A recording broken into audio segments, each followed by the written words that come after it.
Bom, ótimo. Eu coloquei, Você Alex, colocou? para gravar. Sim. Tá bom. Obrigado, Rada. Boa noite a todos. Tivemos um pequeno atraso por falhas técnicas aqui. Eu gostaria muito de apresentar o palestrante de hoje, que é o professor Key Fabiano Pereira. E vou pedir para o professor Key fazer uma breve apresentação do currículo dele antes dele começar a sua apresentação. Key, seja muito bem-vindo à PCD, à palestra da PCD Pinheiros. Muitíssimo obrigado pelo seu aceite, né? Já faz algum tempo que eu fiz o convite e eu queria passar a palavra para você. Muito obrigado, Key. Perfeito, pessoal. Esse é o mundo online, né? Tem os imprevistos. E foi muito bem gerenciado por vocês aí. Eu já estava achando que a gente ia ter que voltar um pouquinho mais para frente. Bom, Alex, obrigado, tá? Demorou, mas estamos junto aqui, né? Já tem algum tempo que você havia me feito o convite e graças a Deus deu tudo certo. Bom, meu nome é Key Fabiano, tá? Sou de Campo Grande, no Mato Grosso do Sul, né? Uma cidade aí próxima ao estado de São Paulo, um estado, né, que é vizinho, inclusive. As pessoas acabam confundindo muito o Mato Grosso com o Mato Grosso do Sul, mas nós somos a parte um pouco mais desenvolvida dos Mato Grossos, brincadeiras à parte. Bom, eu sou graduado aqui pela Universidade Federal do Mato Grosso do Sul. Fiz especialização em endodontia na Profis USP São Paulo, há um bom tempo atrás, onde eu tive a oportunidade de conhecer, então, né, o professor Alex Ottani. Aí a rede social acabou fazendo o nosso reencontro alguns anos depois. Hoje é um dos grandes amigos que a endodontia, né, me proporcionou. Eu fiz o mestrado na Universidade Federal de Uberlândia e o doutorado aqui já dentro da Universidade Federal do Mato Grosso do Sul, onde eu sou docente do curso desde 2007. Como o Alex havia pedido, né, essa é uma breve passagem pelo meu currículo, né, e gostaria de dizer que é uma honra muito grande estar aqui hoje, né, nessa uma horinha e 10, mais ou menos, que a gente vai estar discutindo um pouquinho de um assunto que é bastante interessante na endodontia atual, né?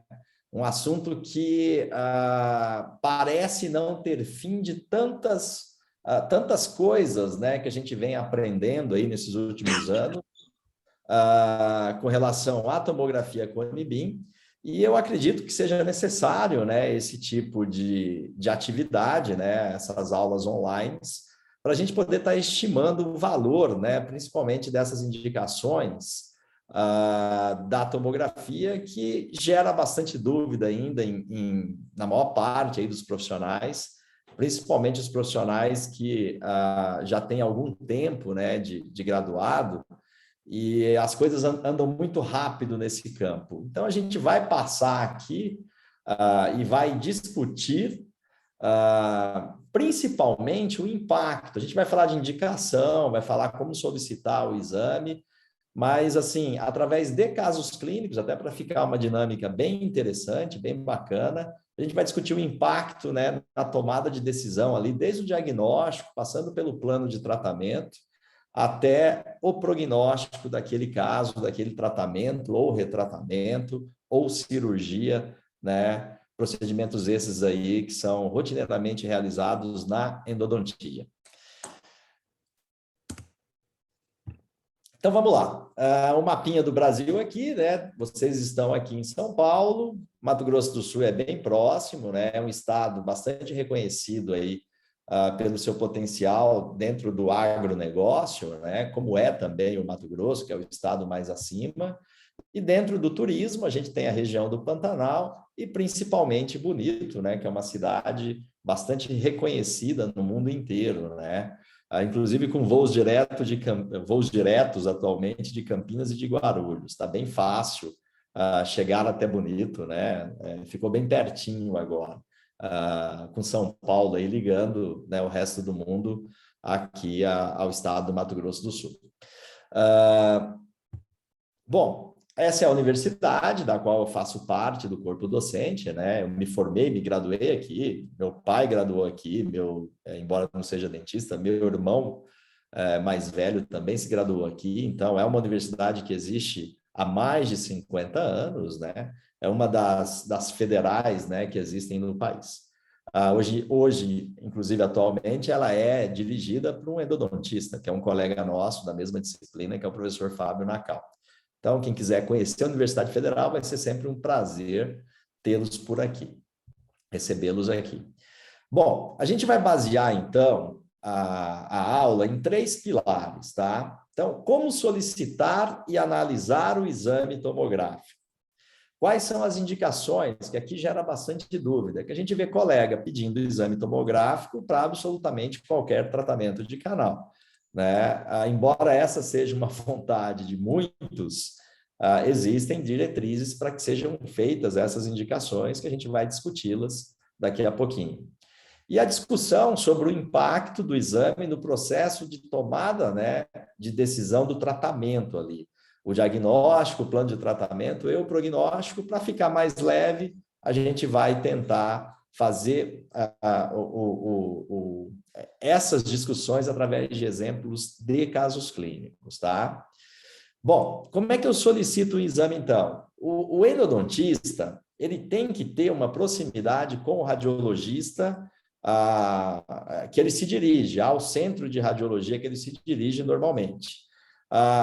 Em contrapartida, o radiologista tem que ter uma boa relação com o endodontista, tem que ser... a gente tem que fazer essa cobrança, porque o radiologista tem que ter, na verdade, um apreço muito grande de estar ajudando o colega que solicita o exame, tá? Agora, nós temos que fazer a nossa parte também. Então, a gente tem que ter o conhecimento de como fazer essa solicitação. Porque em odontologia, os centros de diagnóstico, né, de imagens, eles deixam um pouco a desejar, muito também porque eles não são cobrados por quem está solicitando o exame. Eu preciso passar algumas informações, né, para quem está laudando aquele exame, para que essa pessoa possa me ajudar da melhor maneira possível, extraindo o máximo de informações que podem me ajudar, né, uma vez que eu solicitei um exame, para que eu tenha a condução daquele caso de uma maneira mais eficiente, tá? Então, em endodontia, sempre usar o menor campo, tá, de aquisição, a gente já vai ver o que é isso, e sempre a alta resolução. Eu não preciso de um tomógrafo de alta resolução, tá? Porque muitas vezes a clínica não vai ter esse tipo de tomógrafo. Embora eu tenha que sempre procurar clínicas, né, que tenham lá o tomógrafo de alta resolução, nem sempre eu vou encontrar isso, tá? Isso acontece muito no interior, por exemplo, do Brasil, em cidades menores, onde não tem, né, o centro de diagnóstico não tem o poder aquisitivo para poder fazer um investimento em um aparelho de altíssima resolução, super moderno, super badalado, que todo mundo comenta, por exemplo, um X800 da J. Morita, tá? São Paulo, né, é bastante grande, então muitas vezes o consultório é perto de um centro de radiologia, que fica muito bom para o paciente dirigir até lá, porque é perto, né? E às vezes não tem ali o X800, mas tem um Carestream, por exemplo, que é um tomógrafo, tá? Que não é considerado alta resolução, mas ele tem o modo de alta resolução e é isso que deve ser orientado na solicitação do exame. Uma outra coisa que ajuda bastante é orientar o paciente de como esse exame é realizado, né? Porque quando se faz a solicitação de uma tomografia, o paciente já imagina que ele vai entrar, né, naquele tubo, né, vai ficar lá fechadinho no ambiente da TC médica. Então, muitas vezes ele já até fez esse exame e não gostaria de voltar para aquela máquina de jeito nenhum. Tem que orientar o paciente, dizendo que ele vai fazer um exame, tá, que é super rápido, que dura aí em torno de 15 ou 20 segundos, que ele tem que tentar ficar quieto no dia, né? Não se mexer durante o exame, porque tudo isso prejudica. Tem que dar uma prévia, principalmente para pacientes mais ansiosos, do que esse paciente vai encontrar quando chegar lá no centro de diagnóstico. Geralmente é cheio, muitas vezes atrasa, né? E o ambiente fica um ambiente não muito familiar para ele. Então, fazendo isso, a gente ganha bastante também, tá? Quando eu faço a solicitação, então, eu tenho que preencher informações relevantes da história clínica. Por exemplo, eu quero um exame tomográfico do dente 26, ponto. Mas o que eu estou buscando nesse dente 26? É um dente que já tem tratamento de canal e meu paciente tem sintomatologia? Que sintomatologia é essa? Né? Então, eu tenho que tentar descrever a minha solicitação o mais breve possível, de acordo com as coisas que eu quero encontrar naquele exame. Caso contrário, a gente vai estar pedindo a tomografia, vai estar solicitando o exame, sem saber o porquê. Isso acontecia muito lá para o ano 2006, 2007, onde a gente tinha um caso que não evoluía de forma nenhuma, continuava doendo, acabava pedindo uma tomografia porque a gente não tinha conhecimento do que ela poderia nos ajudar, e a imagem também não tinha um padrão de qualidade que pudesse ajudar tanto a endodontia como é hoje, tá? Ou melhor dizendo, como vem, né, acontecendo desde o surgimento de um aparelho que se chama Prexion, por exemplo, ali em 2012, 2013, pelo que eu me recordo, né? Bom, então, o que é o campo que eu vou solicitar a minha tomografia? Por exemplo, eu quero fazer um exame tomográfico do dente 46. Então, o que a gente chama de FOV1, né, que é o campo onde a radiação vai passar para poder fazer o escaneamento e depois a reconstrução para que eu possa ver aquele dente, vai pegar só ali o dente, por exemplo, 46, 47 e 45. Via de regra, quanto menor é o campo que eu peço para o tomógrafo operar, maior vai ser a qualidade daquela imagem, tá? Ok, mas se eu tenho, por exemplo, o dente 46 e o 36 para ver, né? É melhor que o seu paciente faça uma aquisição do 46 e depois do 36, porque dessa forma você vai ter uma qualidade de imagem melhor. Por que existem os outros campos, então, né? Porque, por exemplo, para um implantodontista, para um bucomaxilo que quer ver um terceiro molar, se está perto ou não do canal mandibular, esses campos maiores já resolvem, eu não preciso de uma nitidez tão grande. Em endodontia, eu preciso de nitidez do dente, tá? Então, eu preciso ver aquele canal extra que de repente passou despercebido no primeiro tratamento. Então, eu preciso de qualidade de imagem e isso é conseguido sempre com um FOV de menor tamanho. Seria o FOV1, né? Então, vamos dar uma olhada aqui. Esse é um vídeo de um tomógrafo, de um Carestream 800, tá? Então, ali eu estou preparando o exame, eu coloco ali no bonequinho, né, mais cheinho, que ele vai me dar uma dose de radiação maior e, consequentemente, eu vou ter uma nitidez maior também. Eu seleciono, por exemplo, ali a letra D, eu estou pegando todos os dentes anteriores e o HR é a sigla de alta resolução em inglês, o que vai diminuir ali o voxel, né, que é o pix da imagem tomográfica. Quanto menor isso, maior é a qualidade. E eu vou ter, então, um exame em alta resolução e um tomógrafo que é tido como um tomógrafo normal, não de alta resolução. Não é à toa que ele custa muito, muito, muito mais barato do que um X800, tá? Existem alguns parâmetros que eu posso mexer, que são KV e MA, né? Eu discuto bastante isso com o Alex, porque a gente acaba trocando bastante ideia em cima de um tomógrafo que nós conhecemos bem, né? Então, por exemplo, o KV e o MA tem a ver com a profundidade que a radiação entra. Então, quando eu tenho um paciente um pouquinho mais cheinho, com o rosto um pouquinho mais gordinho, tá? Eu acabo mexendo nesses padrões do exame para ter, né, uma qualidade de imagem melhor. A gente sempre discute isso, né? A gente não tem um padrão, não somos radiologistas e muito menos especialistas em física para poder entender isso aqui. mas através de bastante leitura, através de muita troca de informação com radiologistas renomados, né? Por exemplo, como o Mike Bueno, que é de Cuiabá, que para mim é o cara que mais entende de radiologia, está entre os 10 do mundo fácil, né? Aqui no Brasil, com certeza, é o cara, é o pioneiro, é o cara que sempre aí está trazendo coisas novas para a gente e sempre troca ideias, né? Que nos ajudam, então.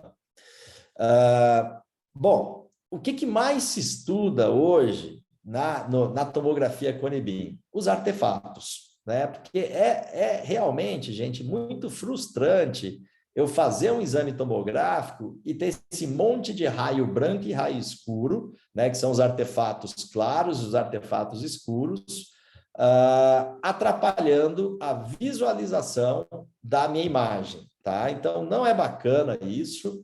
A gente realmente lida com isso no dia a dia. Existem filtros para isso, dependendo do software que o radiologista está trabalhando. Existem softwares específicos que foram desenvolvidos para limpar esses artefatos e eu consegui extrair melhor imagem do meu exame tomográfico, tá? Então, realmente né, toda vez que eu tenho ali, por exemplo, um implante, um pino metálico, a própria gutapercha, cimento endodôntico, eu vou ter a produção, né, desses artefatos claros e escuros, tá? Então, assim, a gente vai, né, ficando mais velho, vai amadurecendo, vai discutindo com os colegas e a gente vai, né, buscando elaborar alguns padrões que vão nos ajudar, né, na aquisição desse exame. Por exemplo, se eu tenho um dente que ele foi indicado para um retratamento endodôntico, ele tem um pino metálico, eu tenho essa liberdade, tá? De remover esse pino metálico e aí eu solicitar o exame tomográfico. Por quê? Porque o pino metálico vai gerar artefato e vai prejudicar aí muito, por exemplo, se eu estou procurando lá um canal a mais naquele dente, né? O artefato escuro e claro vai prejudicar bastante. Então, remover o pino metálico é uma dica bastante interessante, né? Orientar o radiologista sobre a presença de dentes com pinos, implantes, etc., que estão próximos ao dente que será investigado. Nem todo mundo tem essa informação, porque eu preciso ter uma panorâmica, eu preciso ter periapicais dos dentes desse paciente. Então, fica mais difícil, mas é mais ou menos isso aqui, ó. Por exemplo, eu quero avaliar o dente 22, quanto à presença da lesão periapical. Então, eu tenho que tentar fugir da região onde eu tenho obturação de canal, onde eu tenho implante, que possam produzir aqueles artefatos, né? E jogar aqueles artefatos para cima do dente que eu quero ver, né? Observem que é um dente que tem uma câmara pulpar bastante atrésica. Se eu tenho um artefato claro ou escuro passando na câmara desse dente, eu também posso ter um exame que é totalmente prejudicado por esses dentes do lado. Então, voltando na minha caixinha lá de programação, né? Observem, se eu colocar na letra D para capturar o exame, eu vou pegar aquele implante, vou pegar o canino que estava com o canal tratado. No entanto, se eu colocar na letra E, eu vou pegar do central até o premolar, ali daquele lado esquerdo. Dessa forma, fugindo daqueles dentes que eu já tinha o conhecimento que poderiam produzir artefatos e acabar prejudicando a visualização do meu exame, tá? Bom, via de regra, então, o paciente ele faz o exame sentado ou em pé, vai depender do tipo de aparelho. Um feixe de raio-x incide aqui, fazendo o escaneamento do paciente. Isso é mandado para dentro de um computador, né, onde um software específico daquela marca de tomógrafo reconstrói a imagem nos 3 planos, né, para que eu possa apreciar, tanto no plano axial, quanto no sagital, também chamado de plano lateral, quanto no plano frontal, também chamado de plano coronal. Daqui a pouco a gente vai ver esses planos. Bom, aqui alguns exemplos, né? Eu não me recordo qual é a marca desse tomógrafo, mas aqui o paciente está sentado com a sua devida proteção, né? Com avental de chumbo, e o profissional está fazendo aqui na própria máquina a configuração do exame que foi solicitado. Esse é um tomógrafo que eu e o Alex conhecemos bem, que é um CS8100 da Carestream, que é a antiga Kodak, né, brasileira. O paciente fica em pé, mas há a opção de você colocar, né, um banco ali, um móvel para o paciente sentar, tá? Não tem problema nenhum. Inclusive, é um tomógrafo que faz exame de um cadeirante, por exemplo, tá? Então, aqui tem toda uma máscara onde você faz o posicionamento. Na verdade, aqui está sendo feito um posicionamento, ó, como tem ali o palitinho, para fazer uma radiografia panorâmica, né? A mesma máquina que faz o raio-x panorâmico, ela pode fazer a teleradiografia e também pode fazer a tomografia. É até a forma como você compra isso, você compra escolhendo panorâmica, somente panorâmica e tomografia, panorâmica, tele e tomografia, tá? Então, o aparelho gira em torno do paciente durante aproximadamente 15 segundos, tá? No exame de alta resolução. Quanto menor a resolução que você precisa, por exemplo, eu vou fazer uma mandíbula para a colocação de implantes. Eu posso fazer num modo que, inclusive, é mais rápido, né? Demanda menos tempo ali do paciente na posição. Por que isso, gente? Porque, embora seja muito rápido, 15 segundos, tem alguns pacientes não se adaptam, alguns pacientes são bastante ansiosos e eles acabam mexendo um pouco durante o exame. E é ruim quando você vai fazer o exame, né? Você tem que ficar repetindo várias vezes, tanto pela dose de radiação que você vai ganhar mais, né? Por conta de um erro ali, oriundo do próprio paciente, né? Quanto ao fato de você não conseguir enxergar nada, que são duas tomografias exatamente iguais, do mesmo paciente, né? Observem quando o paciente mexe, a bagunça que vira no exame, tá? É como tirar foto de alguém em movimento e a câmera de fotografia não corrigir, né, aquilo para a gente. Então, observem, é o mesmo exame, num o paciente mexeu bastante e no outro o paciente se manteve numa posição onde foi possível, né, adquirir ali uma imagem com mais precisão para que eu pudesse avaliar o que eu realmente preciso. Por exemplo, se chega um exame desse para vocês, solicitou o exame para o paciente, vai para o centro de radiologia e chega para vocês um exame todo tremido, pode mandar o paciente de volta, porque é obrigação do radiologista fazer uma boa aquisição, tá? Mesmo em casos onde o paciente é um paciente bastante difícil de lidar, né? Por isso que é importante, desde o momento que vocês estão fazendo a solicitação do exame, é importante que vocês já orientem para o paciente o que ele vai encontrar no dia do exame. Já fala para ele que não é uma máquina que você vai entrar nela e ficar preso. Pergunta se o paciente, por exemplo, já fez exame de radiografia panorâmica, porque normalmente é a mesma máquina que faz, tá? Então, já ir preparando, né, o psicológico daquele paciente para poder fazer o exame.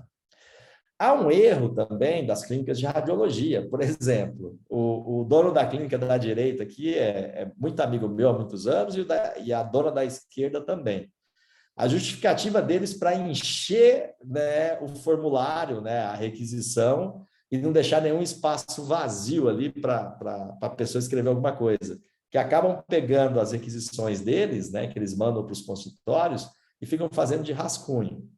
Mas teria que ter um campo grande aqui, né, um campo maior, onde eu pudesse colocar algumas observações sobre o exame, principalmente o que eu estou procurando, porque senão o radiologista vai navegar no exame de forma totalmente cega, tá? Então vamos para um exemplo, ó. Eu estou pedindo uma tomografia de um primeiro molar superior.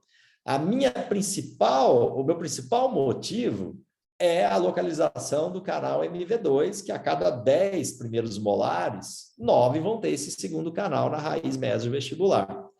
A situação mais clássica que existe é aquela situação assim, ó. Eu fiz um tratamento há um ano atrás, aí o paciente voltou e fala para mim que está com impossibilidade de mastigar com aquele dente. E está anotado na ficha lá que foram encontrados apenas 3 canais e foram muito bem feitos. Eu tiro uma radiografia, não consigo entender, não consigo visualizar nada que me remeta a um insucesso naquele caso. Aí eu lembro, opa, lá da anatomia, esse dente quase sempre tem um canal MV2. E muitas das vezes, ele pode estar saindo num forame independente. Então, eu tenho, na verdade, um canal que ficou para trás. Agora, eu preciso dizer para o radiologista tudo isso. E eu preciso escrever nessa ficha também, por exemplo, ó, que eu estou atrás da presença de um canal MV2. Eu quero saber a localização desse canal em relação ao canal principal dessa raiz, que é o MV, e em relação ao assoalho. Por quê? Porque a gente sabe que esse canal é difícil de ser localizado, porque muitas vezes ele está totalmente calcificado na sua embocadura, ou eu tenho uma projeção de dentina muito grande da mesial para cima desse canal. Eu tenho que, uma vez que o radiologista conseguiu identificar isso na tomografia, eu preciso saber quais são os aspectos da sua anatomia. Se é um canal independente, se é um canal que se liga ao MV principal no terço médio, por exemplo, se é um canal mais curto, tudo isso o radiologista ele pode disponibilizar para a gente, desde que a gente, né, cobre isso dele. Se há a presença da lesão periapical nessa raiz, eu posso pensar no retratamento seletivo, por exemplo, né? Se o status periapical, se não houver lesão periapical, por exemplo, na raiz DV e na raiz palatina, eu posso pensar em localizar apenas o canal MV2 e tratar somente ele, né? Isso vem sendo divulgado aí por colegas, né, há algum tempo. Ainda falta um pouco mais de discussão sobre o retratamento seletivo, na minha opinião, mas eu acho que a gente caminha para isso, principalmente pensando na integridade que esse dente a integridade vai ficar muito melhor se eu não precisar retratar os outros canais, né? Toda hora que eu entro para refazer um tratamento de canal, eu vou dilatar ainda mais essa raiz e enfraquecê-la, né? Como é que está esse seio maxilar? Ele está velado, não está? Né? Tudo isso tem que ser disponibilizado pelo radiologista, tá? Então, vamos pegar como exemplo esse primeiro molar superior aqui, que foi encaminhado, ele foi acessado, foi encaminhado porque tinha um desvio no canal disso vestibular, que era um canal que tinha ali uma calcificação até o terço, final do terço cervical, início do médio, e a colega perfurou e enviou o caso, né, por conta disso, para um local. Isso também não é demérito nenhum, tá, gente? Você encaminhar um endodontista, encaminhar o paciente para um outro endodontista que tem um pouco mais de tecnologia para lidar com o caso. A gente acabou aproveitando e acabou investigando, né? Já que precisava da tomografia para poder ver essa região perfurada e a localização do canal DV, a gente aproveita e vê todos os outros aspectos anatômicos que podem te ajudar.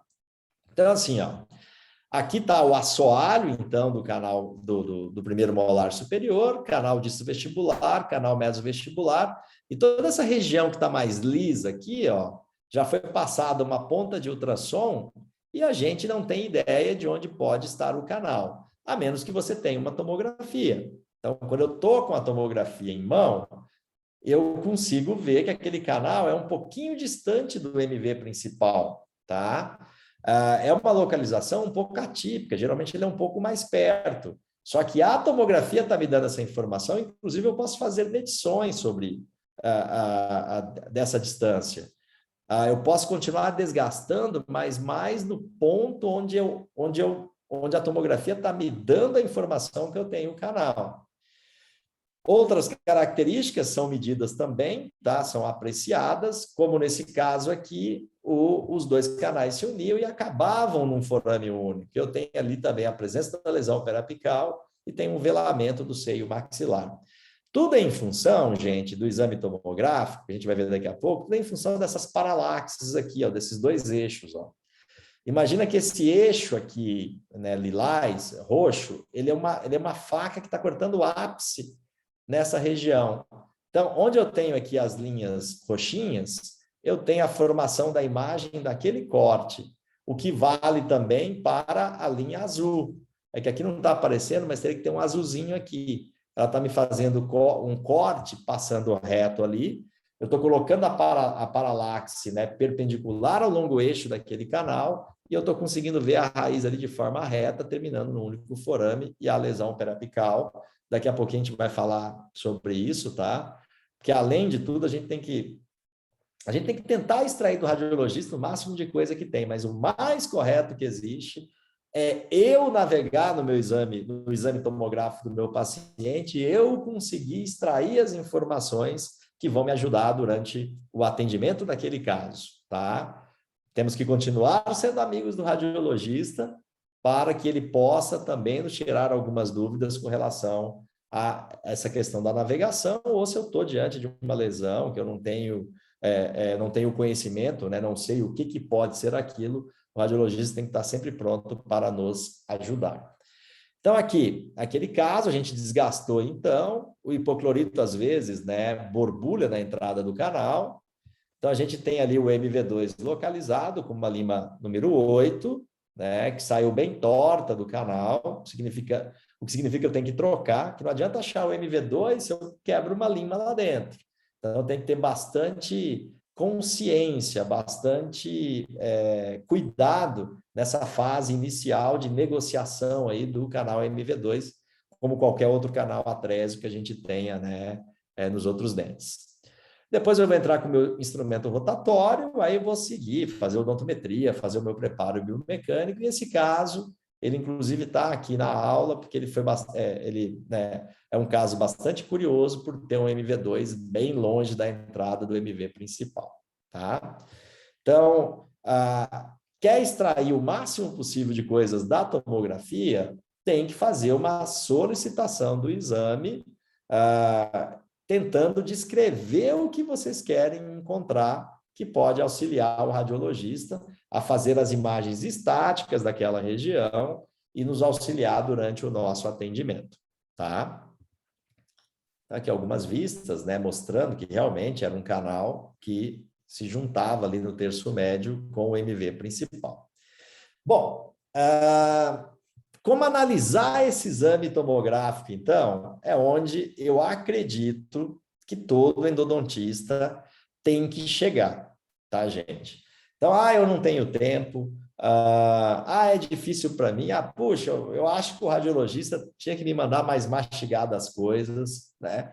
Mas assim, se precisar checar um exame durante o atendimento, vocês têm o conhecimento para poder usufruir, né, dessa ferramenta tão fantástica que é a tomografia Cone-Beam, tá? Então, na verdade, a gente não analisa o exame olhando para algumas imagens impressas, né, que o radiologista manda para a gente, ou para o laudo, né, que o radiologista manda para a gente, até checa o laudo para saber se está batendo com o que a gente está observando durante a navegação naquele exame. Então, assim, existem cursos para isso, existem cursos gratuitos, cursos online, cursos presenciais, né? E é importante fazer o curso e ver uma tomografia todos os dias, porque senão acaba esquecendo como é que faz, tá? A gente tinha alguns problemas no passado, né? Que a gente não tinha softwares gratuitos para que a gente pudesse fazer a navegação do exame. Hoje, qualquer centro de radiologia fornece o software da marca do tomógrafo que tem lá no centro de radiologia. Ou a gente tem os programas, né, que são livres, que vocês podem baixar à vontade. Entre eles, o Radiante para Windows e o Horus para quem tem Mac. Enfim, como eu disse lá no início, a gente tem algumas diretrizes, né, que regem ali as indicações da tomografia, o uso da tomografia Cone-Beam. Uma das mais importantes é a que vem da Sociedade Europeia de Endodontia, mas a Associação Americana dos Endodontistas também tem uma que as duas seguem ali as mesmas indicações, basicamente. Essa eu não tenho certeza se é a última, de 2019, eu não tenho certeza se houve alguma atualização, tem até que checar isso, mas ela já, né, antes de colocar ali as indicações, né, do jeito que a gente gosta, tópico a tópico, ela já recomenda que todo o volume de dados deve ser acessado nos 3 planos, tá? E isso é até uma recomendação que é feita para o radiologista, tá? Porque aqui ela fala reportado para o clínico que prescreveu o exame. Então, assim, para ficar livre, para ficar, né, assim, no comando das informações que a tomografia pode nos trazer, pode nos dar para a condução daquele caso, eu sempre tenho, então, que navegar nesse volume, tá? Tem uma outra coisa bacana. Hoje, por exemplo, eu atendi um paciente para fazer um dente 17. Aí, durante a navegação no exame do dente 17, eu encontrei que o 15 tem uma lesão periapical. É um dente totalmente assintomático. Esse dado foi reportado ao paciente, né? E isso a gente chama de achados incidentais no exame. Às vezes eu dou o tiro para poder ter um diagnóstico de um dente, eu acabo achando outro dente que também tem um problema, tá? Porque é muito difícil, por exemplo, uma lesão periapical, é praticamente impossível uma lesão periapical escapar do exame tomográfico. No radiográfico, que é um ambiente 2D, a gente sabe, né, que radiografia tem ali muita sobreposição de imagem, isso acaba nos enganando, principalmente em dentes de mandíbula, né, onde eu tenho as corticais óssea e vestibular óssea, cortical óssea, vestibular e lingual bastante espessas, tá? Então, aqui os ícones, os sites do Horus, que é um software para Mac, e o Radiante, que é um software, tem para Mac também, mas o pessoal do Windows que usa mais. Então, navegar no exame, gente, é ter liberdade. Por exemplo, eu estou diante aqui de um segundo molar inferior, que na cervical eu tenho um aspecto de C, e à medida que eu vou descendo, né, eu vou vendo ali que eu tenho 3 canais na mesial e um canal na distal, coisa que uma radiografia não seria capaz de me revelar, tá? Então, é bastante interessante, existe ali um conceitozinho de indicação de tomografia que é mais ou menos assim, ó. Tá estranho o que a gente está vendo na radiografia, é a hora de solicitar uma tomografia, tá? Observem esse caso, por exemplo, gente, olha que interessante essa história de achados incidentais. Essa paciente me procurou, gestante já 2 ou 3 semanas antes de dar à luz, ela me procurou gestante dizendo que esse tratamento de canal aqui do dente 11 tinha sido feito há alguns anos atrás, e o que ela tinha de lembrança é que tinha sido um tratamento bastante complexo, e que o dente dela nunca ficou bom, né? Olha, eu mastigo com o meu dente, né? Eu bato nele às vezes, e eu não tenho segurança, parece que tem alguma coisa errada nele, tá? Ela chegou com essa clínica toda. Eu tirei essa radiografia, vi uma pequena lesão periapical, achei um pouco estranho a clínica dela, motivo para eu poder pedir a minha tomografia. Solicitei a tomografia e fiquei, né, olhando o volume da tomografia, fiquei mais ainda em dúvida com relação a esse dente, porque a lesão periapical era pequena, tá? O canal tinha um bom tratamento, só que a paciente insistia, né, que esse dente era o causador. Ela falava de umas dores irradiadas, às vezes, na região direita do rosto, tá? Mas ela sempre localizava a origem disso tudo no incisivo central. Beleza, fiz o tratamento, a gente colocou hidróxido de cálcio, né, esperou ali de 1 a 2 semanas, foi feito um plug apical de MTA e esse foi meu resultado final, tá? Olhei para o caso e falei, ai, caramba, ficou um pouco aquém, mas eu fiquei o tempo todo baseado no localizador apical.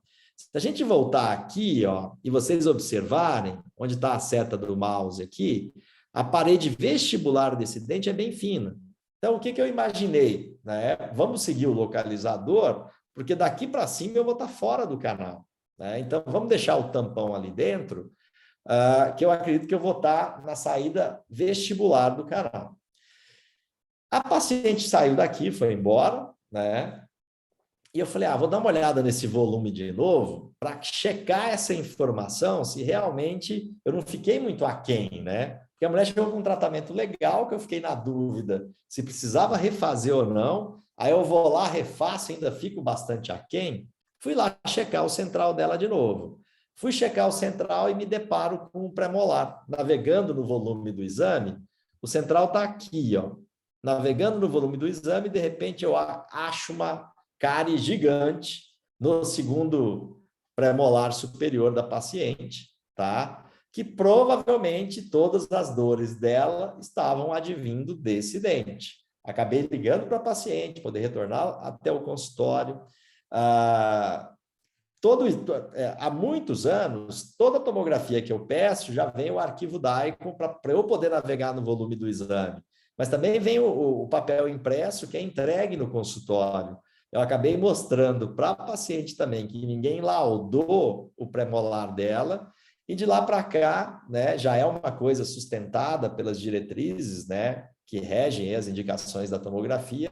De lá para cá é assim, eu posso pedir uma tomografia do central, eu tenho que ver toda a região que aquele exame escaneou, tá? Para não acontecer coisas como essa.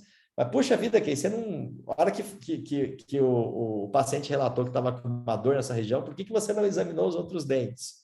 A gente fica muito focado, gente. Aí eu vou aproveitar minha tomografia, desculpa, só. Estou vendo que eu tenho 2 forames apicais, que o canal bifurca lá no terço apical, que não vai ser um tratamento fácil, né? Todo esse planejamento eu estou fazendo a partir da tomografia, ó. Por que eu não consegui ver? Primeiro que a gente fica focado num dente, a gente não consegue analisar os outros de uma forma tão fácil, né? Olha só como é que era, né? Tinha ali a coroa, estava íntegra, né? Uma cara extremamente proximal. Para ver isso aí, né? Basicamente, eu teria que tirar uma radiografia interproximal, mas eu não tinha desconfiança nenhuma. Se a paciente fala que ela não tem certeza se é no fundo ou se é na frente, são nos dentes posteriores ou não, eu acredito que a gente teria, né, matado o diagnóstico já na primeira sessão, mesmo sem o exame tomográfico, tá? Enfim, a paciente recebeu o tratamento de canal, né? E teve lá o filho dela, e essa semana ela retornou aqui no consultório. Desculpa, sexta passada. Ela retornou, eu acabei fazendo os controles, né? Porque ela veio para um controle, ó. Aqui foi como ela chegou, no dia 13/4 de 2020, no dia 24/4, ela veio, foi a finalização do tratamento. No dia 4/11, quase 6 meses depois, eu fiz um controle, ela estava totalmente assintomática, tá? Resolveu todas as dores dela, óbvio, né? Eu tratei lá o premolar, que estava com uma pulpite. E agora, no dia 17/6, né? Na sexta-feira, eu vejo ali, ó, o terço apical praticamente fechado, né? O que me mostra aí o sucesso do caso, tá? Então, 26 meses após, só que a gente tem um outro probleminha agora, tá? Que é a presença dessa provável reabsorção cervical invasiva, tá? Provavelmente o paciente vai passar por uma restauração num ambiente transcirúrgico, né? Então, a hora que a gente olha aqui, né, nessa imagem de sexta-feira passada, eu vejo claramente uma perda de estrutura dentária. Aí eu olho para as outras imagens, ela já existia, mas ainda totalmente impossível de se dar um diagnóstico quanto a isso. Bom, então, a primeira vez que alguém que há 20 anos, né, tá trabalhando só no ambiente de 2D, o ambiente radiográfico, a hora que eu vejo uma tomografia pela primeira vez, dá um nó na cabeça, tá? Não é fácil. A gente fica olhando, até hoje, quando eu vejo a tomografia impressa, que vem aquele monte de informação naqueles quadradinhos pequenininhos, sabe, dá aquela vontade de falar assim, deixa isso para depois eu vejo, tá? Ver na tela do computador é muito melhor. Por isso, sempre analisar o volume do exame. Então, ó, eu tenho o plano frontal, que são cortes feitos, né, no plano coronal. Eu tenho o plano, os cortes laterais, que são cortes feitos no plano sagital. E eu tenho os cortes axiais, que esse é facinho, não dá para confundir com nenhum dos outros dois acima, né? Que são cortes feitos de oclusal para apical e de apical para oclusal. Tomar cuidado também, gente, que eu já vi gente abrir dente errado, porque olha para a tomografia, estou analisando o volume, e tira aquele monte de coisa que tem de indicativos, se eu estou do lado direito, se eu estou do lado esquerdo, né? Por exemplo, que dente é esse? Ele é um dente 23 ou é o dente 13? Olhando aqui para essa axial, né? Quadrante 2 parece ser o dente 23. E se eu inverter? Olha o perigo, ficou igualzinho. Tá? Não tem diferença nenhuma. Então, gente, todo software, ele te disponibiliza ferramentas para eu tirar aquele monte de coisa escrita de cima da imagem, porque às vezes está atrapalhando mesmo, tá? Fica muito poluído ali aquela imagem, e me dá a prerrogativa de eu ter ali a marcação fixa. Por exemplo, ó, o R é de lado direito em inglês, o L é de lado esquerdo. Aqui está fixo, né? Então, a hora que eu olho o contorno da arcada, então eu estou vendo que se R é para o lado esquerdo aqui e L para o direito, e aqui é a vestibular do dente, eu tenho, então, o quadrante 2, ó, dente 23, dente 25, dente 26. Escrever também, quando eu estou navegando no volume do exame, eu vou lá e escrevo. Né? Por exemplo, ó, o R está para cá, o MV2 está para o lado do R. Né? Então, o MV2 está para o lado direito. Esse é um dente 26. Olha a vestibular aqui, canal MV está sempre para vestibular. Canal MV2 está sempre para lingual. O L está aqui, então é o quadrante número 2 esquerdo, de left ali no caso, é o dente 26, tá? Parece uma bobeira isso, mas tem que tomar bastante cuidado. Bom, chegamos então nas indicações da tomografia Cone-Beam. Alex, você está aí, Alex? Está me escutando? Estou aqui, Key. Beleza. Estou no tempo, está indo certo? Você tem mais 15 minutos aqui. Como Então que está tá. a programação? Joia, vamos lá. Então, vamos para as indicações, tá, gente? As indicações, olha aqui, aquilo que eu venho falando o tempo inteiro, né? Você só tem que solicitar uma tomografia quando a radiografia não te provém dados suficientes para você fechar o diagnóstico do caso. Então, tá esquisito na radiografia, solicita a sua tomografia. Existe muita gente que, de forma errônea, acha que o princípio ALARA é para travar as pessoas para não pedirem tomografia. Gente, não é assim. Se vocês forem, por exemplo, examinar o quadril na medicina, ninguém vai pedir raio-x mais, vão pedir um monte de exames de imagem 3D, que tem uma carga de radiação muito maior para o seu paciente, mas o que o médico está pensando? Ele está pensando assim, ó, eu tenho que fazer uma tomografia, porque a tomografia vai me dar informações suficientes para poder ter um diagnóstico e conduzir o caso. A gente não pode confundir o ALARA com algo assim, não vou pedir tomografia nesse primeiro molar superior aqui, que pode ter um MV2, né, que eu já deixei para trás no primeiro tratamento, porque o paciente vai tomar muita radiação. Eu vou tentar achar primeiro, vou fazer 1, 2, 3, 10 sessões, para daí eu pedir, porque o ALARA não deixa. Não é assim, tá? A conta que deve ser feita eu preciso, tá, do exame para ter o diagnóstico. Ficando claro isso, pode pedir o exame sem problema nenhum.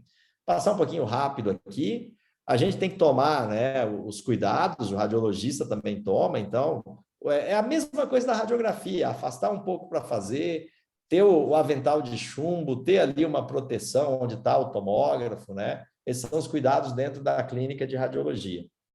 Então, só para a gente, de forma curiosa, uma fotografia de um slide aqui do último congresso da ECO, o Alex estava do meu lado, inclusive. Se você pegar um voo de Nova York a Los Angeles, né, atravessar a costa leste a oeste dos Estados Unidos em 1 hora, você tem a mesma radiação que um exame tomográfico, né, de pequeno FOV, que é o exame da endodontia, vai gerar durante ali a aquisição do exame, tá? Aqui ó, um estudo sobre o risco conhecido de aumentar ali o risco para o que se sabe, né, que aumenta o risco de câncer. O indivíduo tinha que fazer 2.000 tomografias em um prazo de tempo curto, por exemplo, 1 ano, para poder ter esse risco. É muita tomografia, né? A gente não tem tanto dente para isso. Bom, vamos para as indicações direto, então. Acho que o legal aqui da aula está realmente nos casos clínicos, né?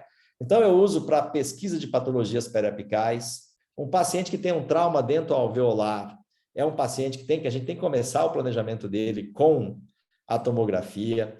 Se eu tenho, né, casos, né, complexos, por exemplo, na minha opinião, não está escrito dessa forma lá nas diretrizes da Sociedade Europeia, mas um primeiro e um segundo molar superior são dentes reconhecidamente com anatomia complexa, tá? se eu tenho um dens em dente, por exemplo, os retratamentos onde eu tenho perfuração, tenho fratura de instrumento, quando eu tenho uma reabsorção radicular, quando eu tenho uma cirurgia paraendodôntica, chega a ser um crime não solicitar um exame tomográfico para fazer uma cirurgia, né?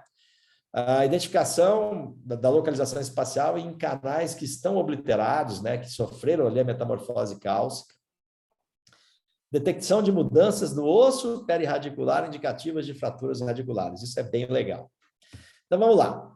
Então, vamos ver esse trabalho, esse caso clínico que está aqui publicado já, né, onde essa paciente já tinha se submetido a um retratamento dessa raiz mesial em 3 outros endodontistas. Ela me procurou, né, na expectativa que eu solucionasse o caso fazendo uma cirurgia paraendodôntica. A primeira coisa que eu fiz foi solicitar, porque eu conseguia ver a luz do canal aqui, não que eu seja melhor que outras pessoas, mas vamos ver como é que é essa anatomia desse canal aqui, e se ela for realmente para o ambiente da cirurgia, eu vou precisar do exame tomográfico, que está me dando ali onde é que está o canal mandibular, onde é que está o forame mentoniano, né? Então, para nossa surpresa, a gente identificou um canal classe 2 de Wayne, onde eu tenho 2 canais que foram feitos no passado, foi feito um degrau e eu tenho um canal a partir daquele degrau. Eu sentei com a paciente e combinei com ela, será que a gente não consegue, será que você me liberaria para eu fazer pelo menos uma sessão para saber se eu consigo identificar essa porção do canal apical que ficou para trás? Veja bem, eu tenho 2 caminhos para tentar chegar na raiz do problema, né? E foi o que a gente conseguiu, ó, tá? A gente conseguiu através de um desses canais, a gente até achou aqui um terceiro canal na mesial, mas ele também parava no degrau, e através do canal mesovestibular, a gente conseguiu chegar no forame apical, conduzimos então o tratamento, tiramos a paciente da cirurgia paraendodôntica, fizemos um controle de 10 meses, onde na radiografia já é possível observar que houve ali a regeneração do tecido ósseo, né? E a gente solicitou uma tomografia para avaliar, porque é um dente que ia receber ali um trabalho protético, para avaliar se a nossa proposta de plano de tratamento e o nosso tratamento em questão, ele tinha surtido esse efeito, tá? Então, está aqui a ausência total da lesão periapical. O caso 2, né, chegou com uma bolsa profunda na vestibular, desse dente aqui 36, né? Pino. Primeira coisa que eu propus para a paciente, vamos desmontar tudo isso aqui. Se eu não encontrar uma trinca ou fratura, a gente segue com a tomografia, para tentar identificar a causa do insucesso desse dente, uma vez que havia ali uma lesão endoperiodontal. Nós tiramos o pino, né? Técnica nova aí, Alex, ó, pino sendo removido com material obturador, né? Ou o pino foi cimentado com 2 cones de gutapercha. Fato é que o canal estava muito maltratado, tá, gente? E acabou que eu não encontrei fratura nenhuma. A gente conduziu, então, a desobturação dos canais.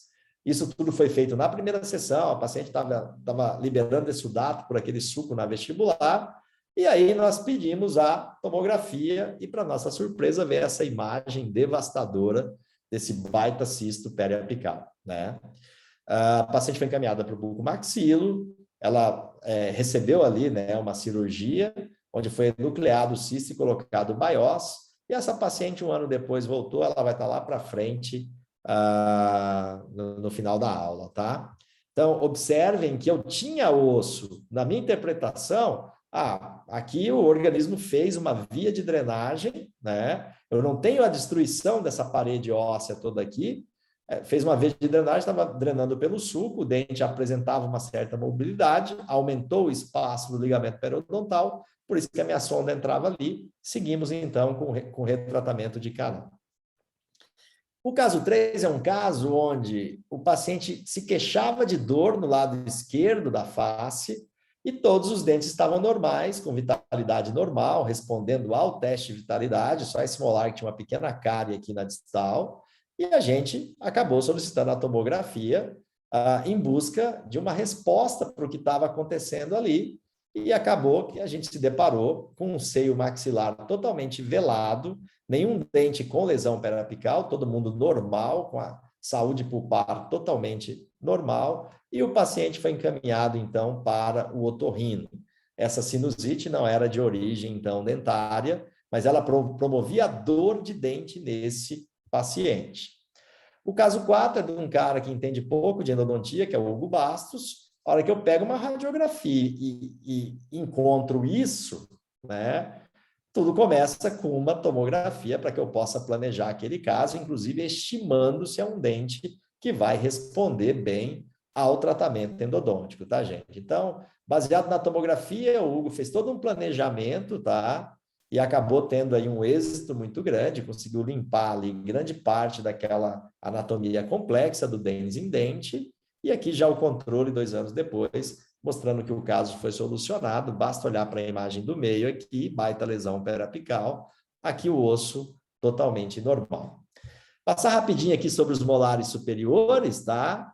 Então, gente, é óbvio que se eu tiver a tomografia prévia, eu vou ter um manejo melhor do molar superior, tá? Mas não adianta eu ter a tomografia e não ter método de magnificação, que seja uma lupa e um aparelho de ultrassom. É muito difícil eu ter êxito na localização desses canais, tá? Desses pequenos canais, se eu não tenho algum recurso que aumente ali o meu campo de visão, né?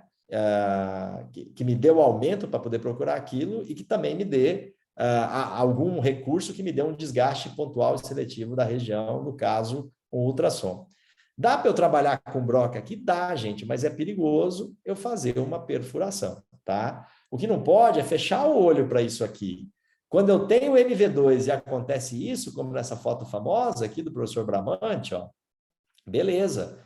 Na maior parte das vezes eu não vou ter problema, tá? Agora, quando isso é independente, aí eu estou enrolado, como nesse caso aqui, ó, MV1 e MV2, em algum momento da vida desse paciente, ele vai ter um problema nesse molar superior, tá?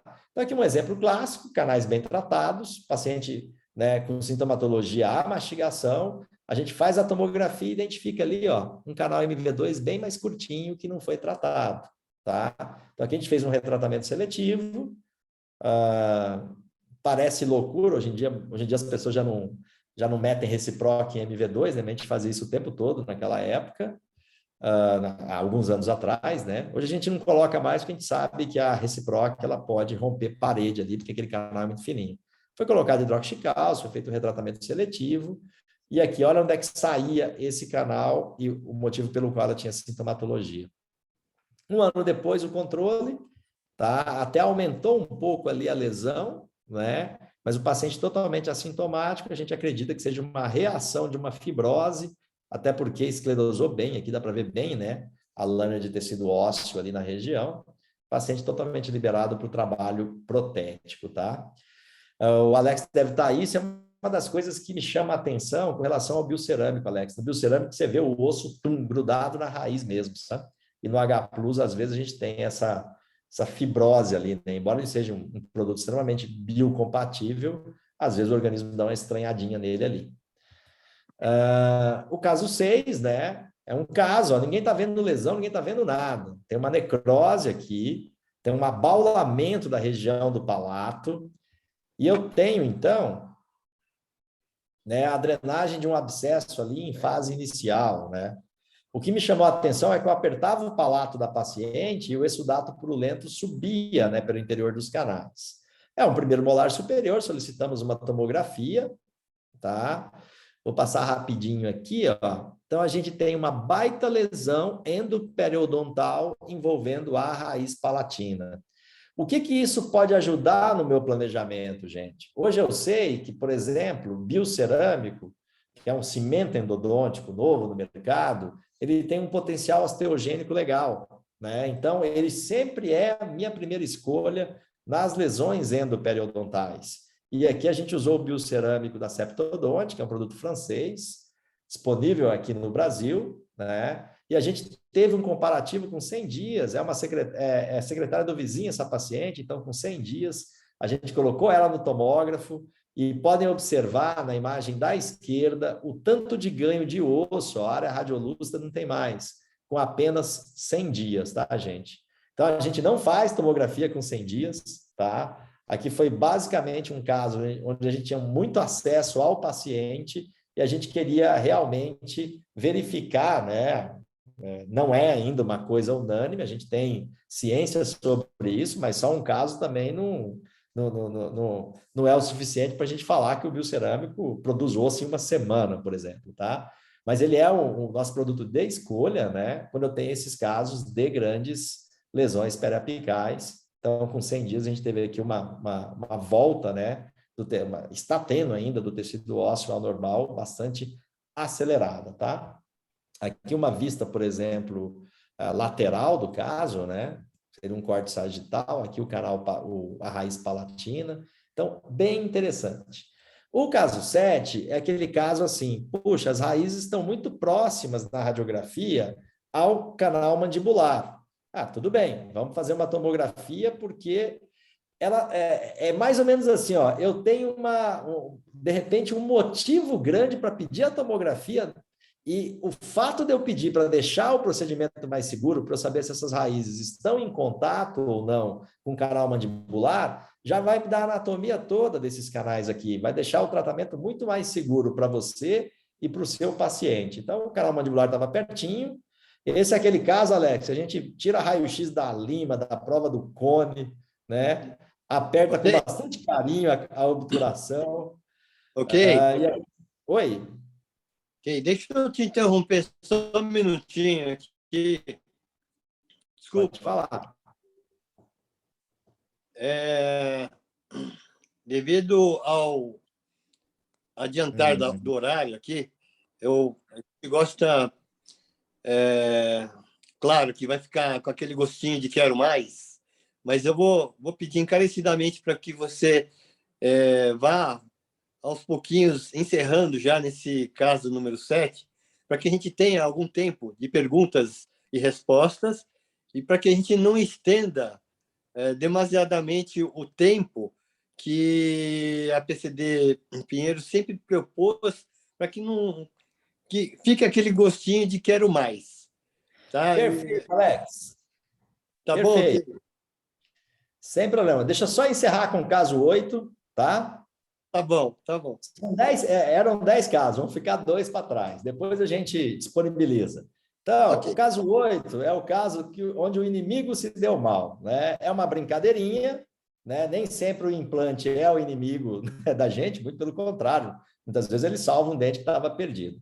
Então, foi feito um implante nessa região aí de incisivos inferiores. Aqui tem uma timeline, com uma semana do implante apareceu uma fístula, né? Removeram o implante, que ele estava meio solto lá mesmo já, deram antibiótico. Com 2 semanas, encaminharam o paciente para eu avaliar os dentes 32 e 33, porque estavam achando que a fístula poderia vir dali, já estavam culpando o coitado aqui dos 2 dentes de ter, né, contaminado o implante, porque tinha uma lesão periapical ali. Nada disso. Com 4 semanas, a perda óssea só aumentava, né? E os dentes ali, 32 e 33, mantinham-se vivos ainda, né? Aí eu liguei para o colega e pedi para o colega fazer uma nova tomografia, tá? Então, só para vocês terem uma ideia como era o caso quando começou e 4 semanas depois. Olha o tamanho da destruição óssea.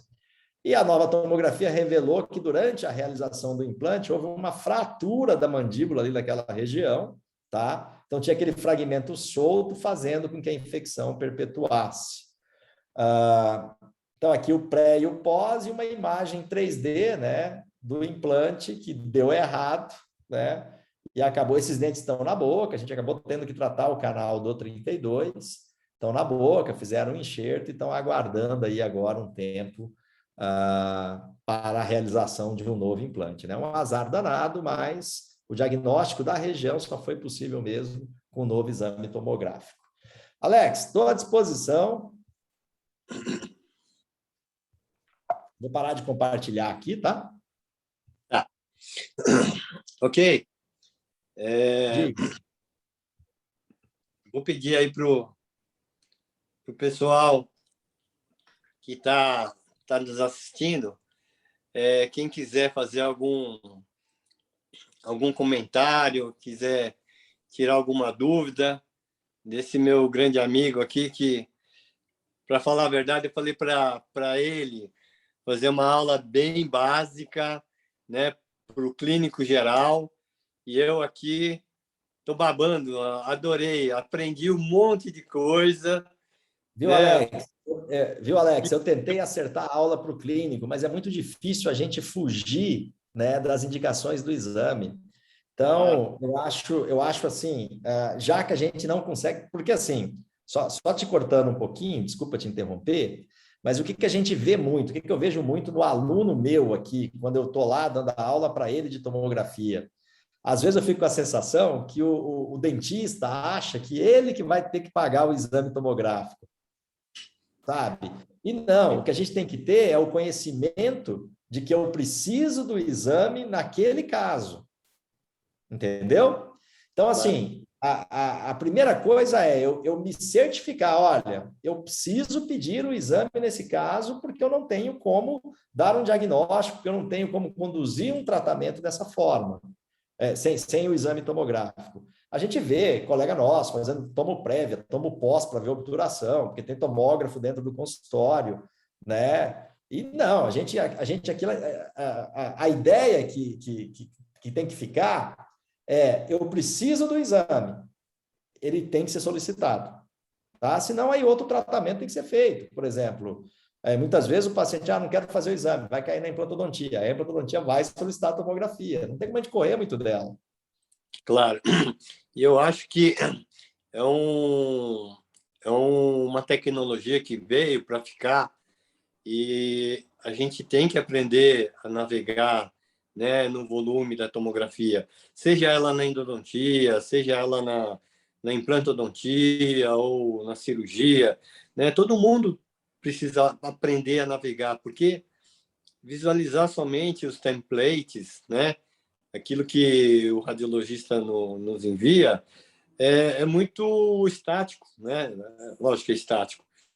E a gente perde muita informação, né? Então, quando eu perguntei para você, né, qual que era o assunto que você queria falar, e você falou, eu queria falar de tomografia, porque as pessoas precisam começar a aprender a navegar no volume, né? Eu acho essa informação tão importante, porque todo mundo vai ter que aprender uma hora, né? E dessa maneira, né, que você colocou, eu achei fantástico, né? Né? Achei muito bacana, muito didático, né? Essa sua abordagem e gostei bastante. Aprendi bastante também, Kay. Eu é que agradeço, Alex, tá? Eu é que agradeço. A gente acaba tomografia é um dos assuntos, né? Que, por exemplo, a primeira vez que eu vi um tomógrafo foi em 2005, um Newton, que a pessoa tinha que entrar no interior dele, era uma espécie de uma caminha com uma barraquinha, assim, sabe? Para o pessoal visualizar o que eu estou tentando explicar. E de lá para cá, a gente já tem imagens até hoje desse tomógrafo, sabe? Tem mais de 15 anos, né? E assim, a hora que eu olhei para aquilo, eu falei, nossa, olha a endodontia ficando um pouco mais fácil, né? Mas eu não sei se alguém quer perguntar alguma coisa, gente. Se você quiser finalizar, Alex, tá bem tranquilo, tá? Queria só agradecer aí a oportunidade. Alguém Olá, falou? boa noite. E aqui, Etiana, eu gostaria de parabenizar primeiramente, né, pela palestra, foi incrível, aprendi muito. E gostaria de fazer uma pergunta. Em caso de reabsorção horizontal e presença de trinca em tomo, você indicaria extração ou depende da complexidade? Perfeito. Existiam, além dos dois casos que ficaram faltando, Etiana, né? Além dos dois casos que ficaram faltando, Etiana, tinha uma partezinha de fratura. Então, assim, a gente não consegue ver. Porque, assim, fratura em endodontia é uma linha de trinca. Porque fratura é uma coisa que abre, né? Separa, a gente está acostumado a... O que é uma fratura? Uma coisa que rompeu, geralmente. Aí o diagnóstico é clínico mesmo, né? Geralmente nem precisa da tomografia. Então, o que a endodontia sofre bastante são com as trincas. Então, o dente tem um pino, aí tem uma trinca radicular vertical. A tomografia não vai mostrar isso para a gente, mas ela vai dar um monte de pista, né? Que é uma das grandes discussões hoje, Alex, É se eu vejo uma perda vertical localizada, por exemplo, só na mesial de um dente, e o canal está bom, o tratamento de canal está bom, eu não tenho lesão periapical, se eu posso mandar esse dente para extração, porque assim, Etiana, uma vez identificada uma trinca radicular, né, que ela está descendo ali na raiz, o tratamento é a exodontia, não tem outro, tem que extrair.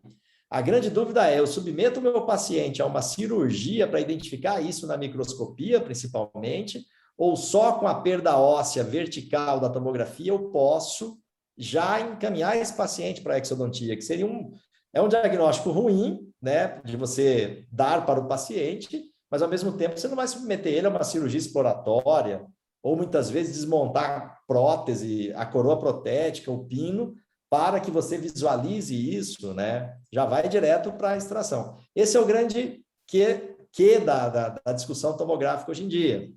Aquele Fayed, Alex, de Chicago, ele tem indicado quando tem as perdas verticais. E simplesmente, se o canal está bem tratado, tem uma perda vertical na tomografia, não pode ser canal, né? Quando muito pode ser um canal lateral, mas aí também a imagem é outra. Você consegue identificar numa tomografia um canal lateral, quando ele está causando um dano, ele é grande o suficiente para isso.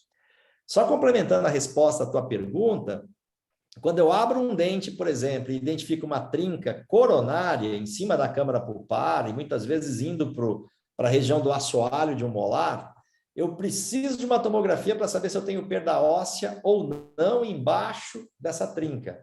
Se eu tiver perda óssea, extração.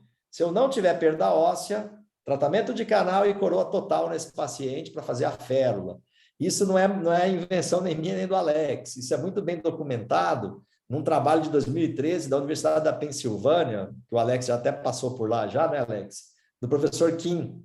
Então, a gente segue isso, tá? A longevidade de um dente trincado, quando não tem perda óssea ainda, ela é dependente da realização de uma coroa total, tá? Se eu tenho perda óssea, aí literalmente o paciente pode até querer ficar com dente, mas ele vai pagar para ver. Literalmente é isso, ele paga para ver quanto tempo dura isso, abscedou, perdeu mais osso, exodontia e tentar fazer implante.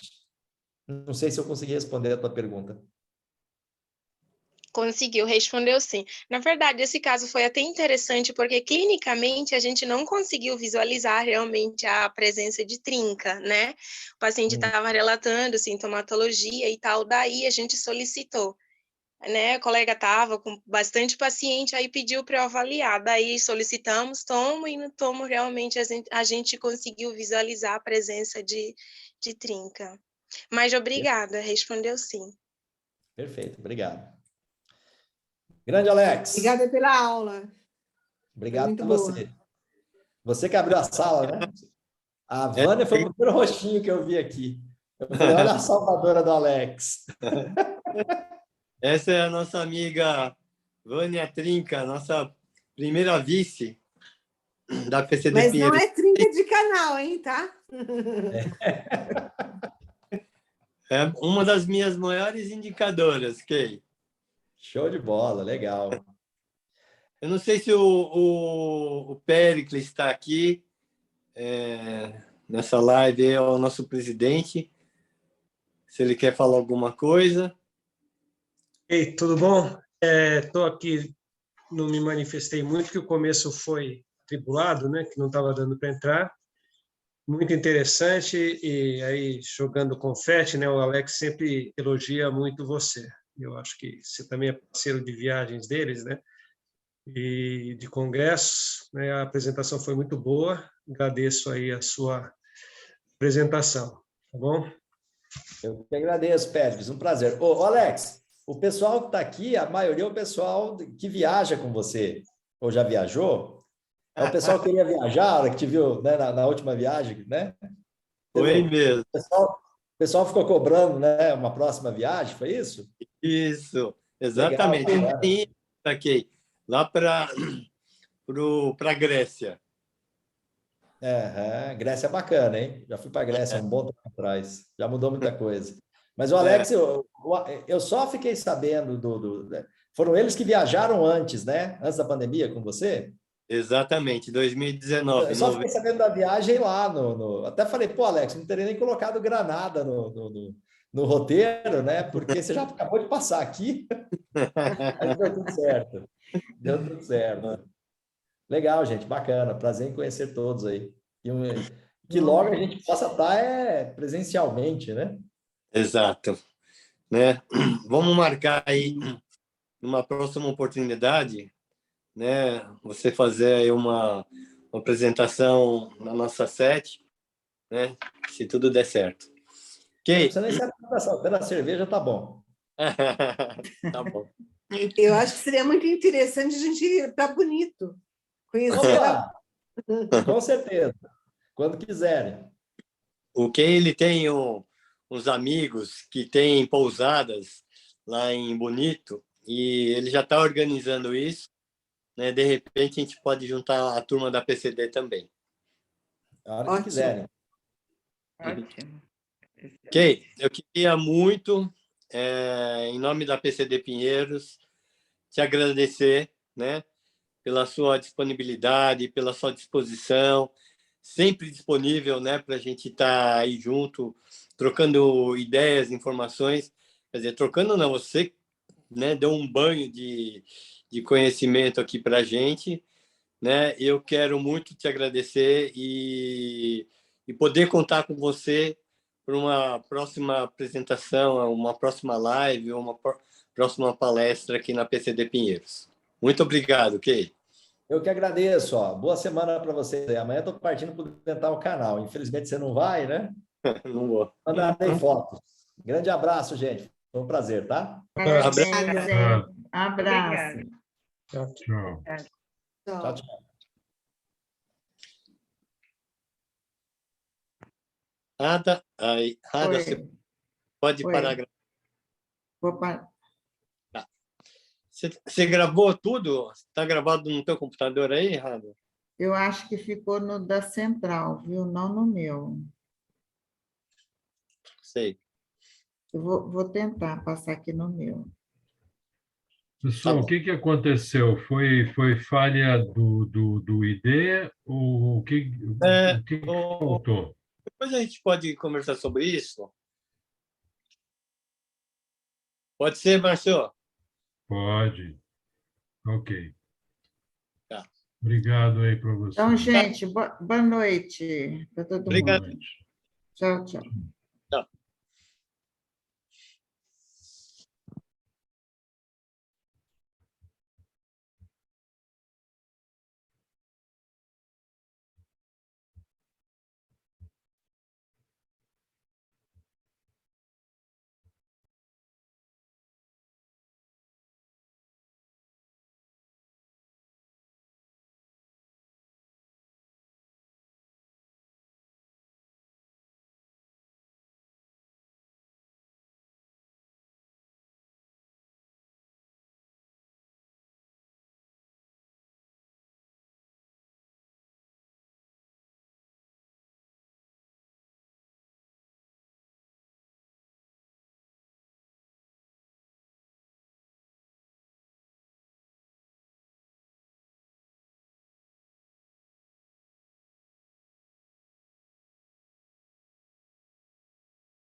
Jornalistas, os melhores textos